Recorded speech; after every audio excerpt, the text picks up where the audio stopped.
प्यारे बच्चों, आइए आज जानते हैं ओमिक चालक, ओमिक कंडक्टर और नॉन ओमिक कंडक्टर है क्या, जिसे हम लोग ओमीय चालक और अओमीय चालक के नाम से हम लोग जानते हैं।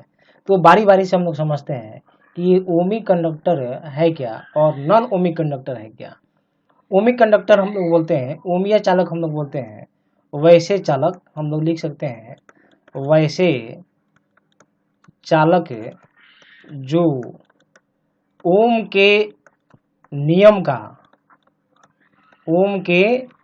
का पालन करता है उसे ओमीय चालक कहते हैं। और दूसरा है, इसका एग्जाम्पल पहले देते हैं। जैसे हम लोग बोल सकते हैं धात्विक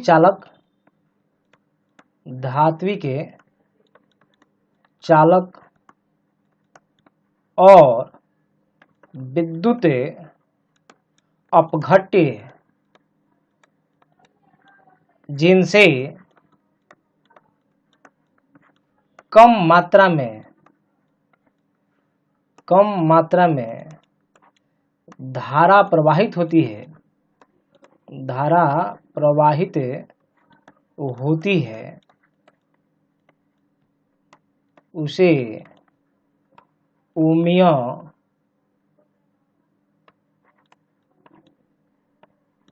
चालक कहलाता है।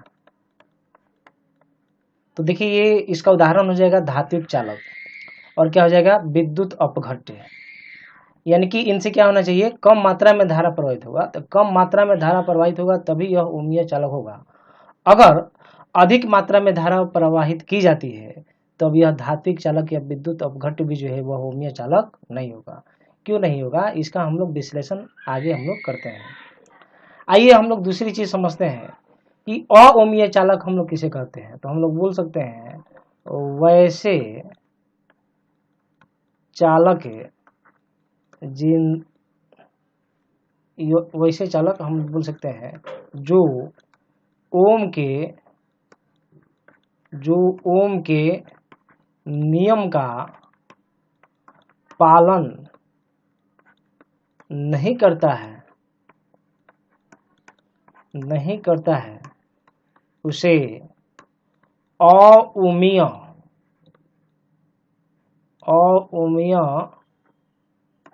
चालक कहते हैं। जैसे डायोड, सेमीकंडक्टर का ये पार्ट है, हम लोग लिख सकते हैं ट्रांजिस्टर,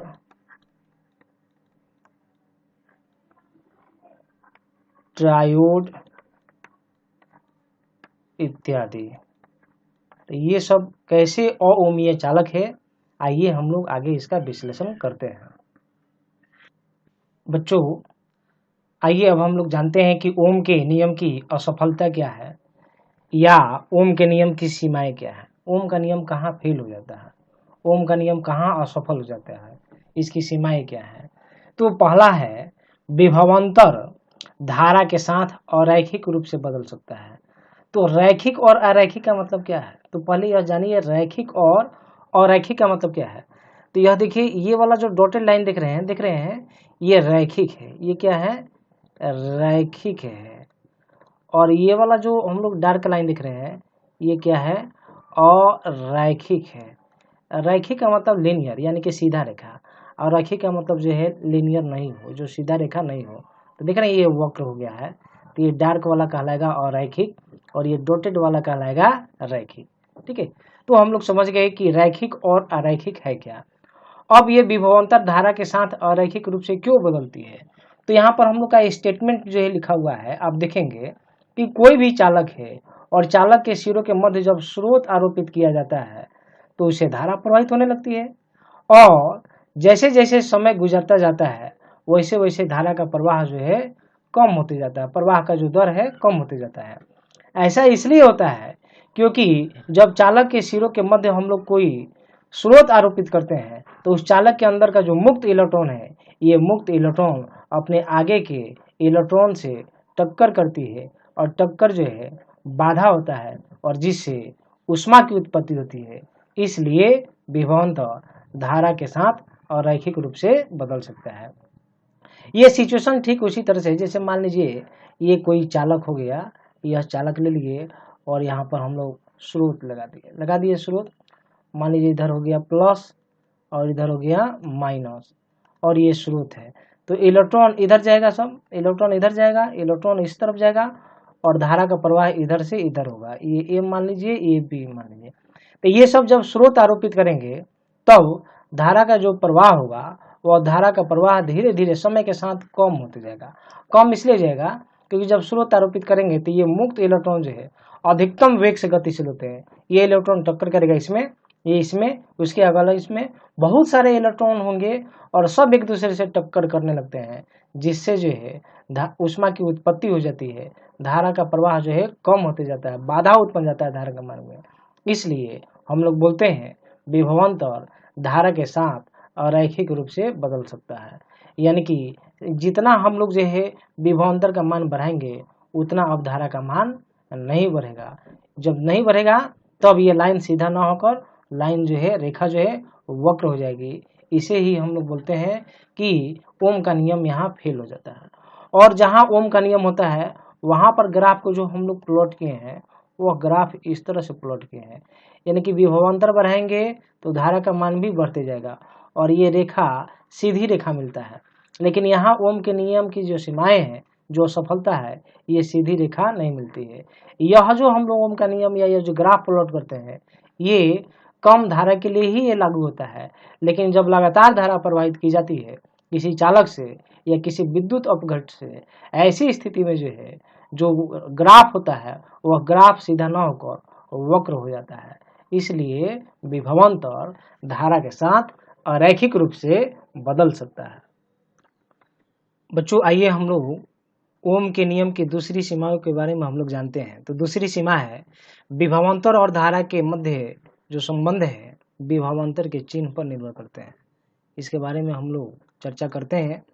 तो आप सबसे पहले यह देखिए दिया हुआ है पीएन संधि। ये पीएन संधि आगे चलकर हम लोग को सेमीकंडक्टर में आगे चलकर मॉडर्न फिजिक्स में पढ़ने का मौका मिलेगा कि पीएन संधि है क्या।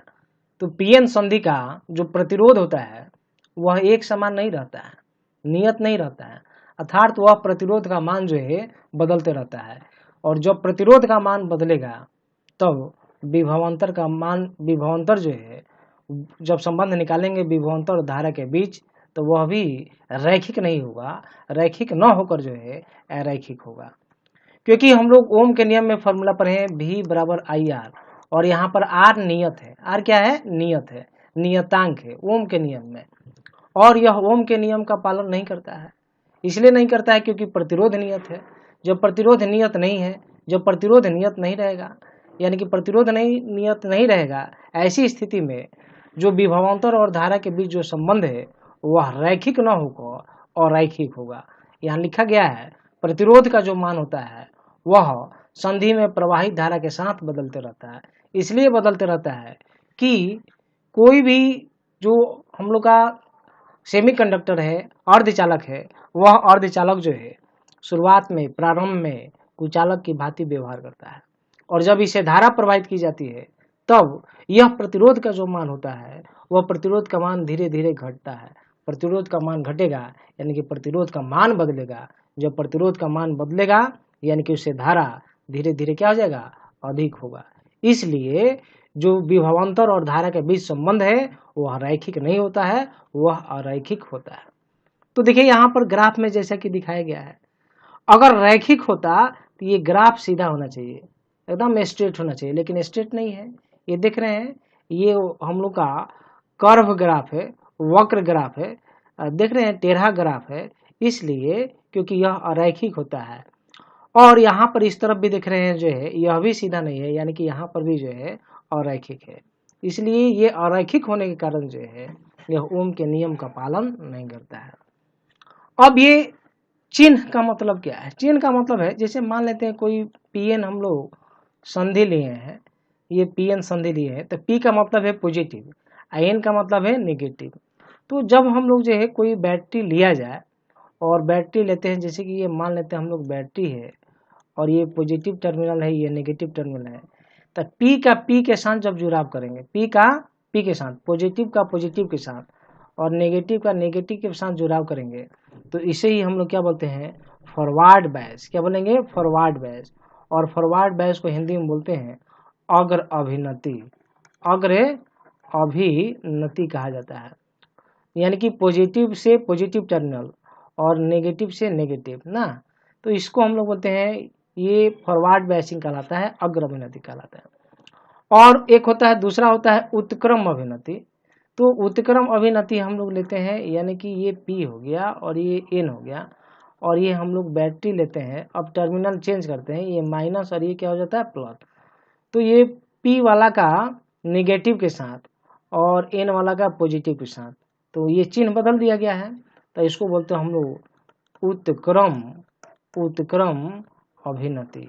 और यह जो पीएन संधि है, यह पीएन संधि ओम के नियम का पालन नहीं करता है, क्योंकि ओम के नियम का पालन ऐसा नहीं करता है क्योंकि इसके प्रतिरोध का जो मान होते हैं, वह प्रतिरोध का मान हमेशा एक समान नहीं रहते हैं, नियत नहीं रहते हैं। कोई भी अर्धचालक प्रारंभ में कुचालक की भांति व्यवहार करता है और जैसे जैसे समय बीतते जाता है प्रतिरोध के मान कम होते जाते हैं। प्रतिरोध का मान कम होगा यानी कि धारा का मान बदलेगा। तो धारा का मान पहले से फिर बाद में समय जैसे जैसे बीतेगा तो धारा तेजी से प्रभावित होने लगेगा। इसलिए जो ग्राफ होगा वो रैखिक न होकर अरैखिक हो जाएगा। ओम के नियम की तीसरी सीमाएं है विभवांतर और धारा का मध्य संबंध जो है एकमात्र संबंध नहीं है, यानी कि सेम धारा के लिए विभवांतर के मान जो है अलग अलग हो सकते हैं, या आप उल्टा भी बोल सकते हैं। जैसे कि यहाँ बोल सकते हैं हम लोग थायरिस्टर जो है एक प्रकार का जो है नॉन ओमिक कंडक्टर है, यानी कि अओमीय चालक है। यहाँ पर देखिए हम लोग लिखे हैं थायरिस्टर में विभवांतर घटाने पर धारा का मान बढ़ेगा या बढ़ जाता है। कैसे बढ़ता है, तो देखिए यहाँ पर ग्राफ के माध्यम से यहाँ पर हम लोग देख रहे हैं। यहाँ पर देखिए ये विभवांतर है और इधर धारा हम लोग दिखाए हैं प्लस माइनस, इधर धारा प्लस और इधर धारा माइनस है। और ये हम लोग का जो है ओरिजिन है, उत्पत्ति है। यहाँ पर देखिए मान लेते हैं अगर विभवांतर यहाँ लेते हैं 1 वोल्ट, यहाँ लेते हैं 2 वोल्ट, यहाँ लेते हैं 3 वोल्ट, आप आगे 4 वोल्ट और ये 5 वोल्ट लेते हैं। उसी तरह से यहाँ धारा भी ले सकते हैं हम लोग जो है, मान लेते हैं धारा का मान हम लोग यहाँ ले लेते हैं 0.1 एम्पियर हम लोग ले लेते हैं, फिर यहाँ लेते हैं 0.2 एम्पियर ले लेते हैं, फिर 0.3 एम्पियर लेते हैं, ये आगे हम लोग इस तरह से लेते हैं। तो यहाँ पर देखिए जब हम लोग ये आगे भी ले लीजिए 0.4 एम्पियर हम लोग लेते हैं, तो आप देखिएगा यहाँ पर विभवांतर का मान, एक सेक्शन ले लीजिए, मान लेते हैं ये सेक्शन है ए और बी, एक भाग ले लिए। तो यहाँ पर देखिए ए और बी के बीच देख रहे हैं यहाँ से यहाँ विभवांतर घटा है, विभवांतर घटा है, बी से ए तक का विभवांतर घटा है। हम लोग पीछे आएंगे, इधर आएंगे तो विभवांतर घटेगा और आगे जाएंगे तो विभवांतर बढ़ेगा। तो बी से ए की तरफ गए हैं तो विभवांतर का मान जो है घटा है, लेकिन धारा का मान क्या हो गया है, बढ़ गया है। यहाँ पर अगर मान लीजिए कि धारा 0.2 एम्पियर है तो इस स्थिति पर धारा जो है 0.4 एम्पियर और यहाँ पर 0.2 एम्पियर है। तो विभवांतर जब घटा है और यहाँ पर लीजिए 3 वोल्ट और यहाँ पर लीजिए 2 वोल्ट, यानी कि 3 वोल्ट पर विभवांतर इतना है और 3 वोल्ट पर धारा इतना है और 2 वोल्ट पर जो है धारा इतना है, यानी कि विभवांतर घटा तो धारा का मान बढ़ गया। जबकि ओम के नियम में जब धारा का मान तभी बढ़ेगा जब विभवांतर के मान बढ़ते हैं। विभवांतर के मान बढ़ेंगे तो धारा का मान बढ़ेंगे, विभवांतर के मान घटेंगे तो धारा का मान घटेगा। यह तब होता है जब ओम का नियम कोई चालक पालन करता है, लेकिन यहाँ पर उल्टा हो रहा है, विभवांतर के मान घटे हैं लेकिन धारा का मान बढ़ गया है, इसलिए यह एक अओमीय चालक है।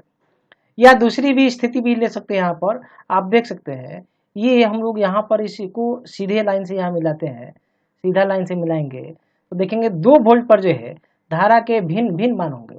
2 वोल्ट पर धारा के 2 अलग अलग मान है और इससे भी ज़्यादा हो सकते हैं, यानी कि एक विभव के लिए एक ही धारा का मान होना चाहिए ओम के नियम के अनुसार, जबकि यहाँ पर एक विभव के लिए 2 या 2 से अधिक धारा का मान प्राप्त हो जाता है।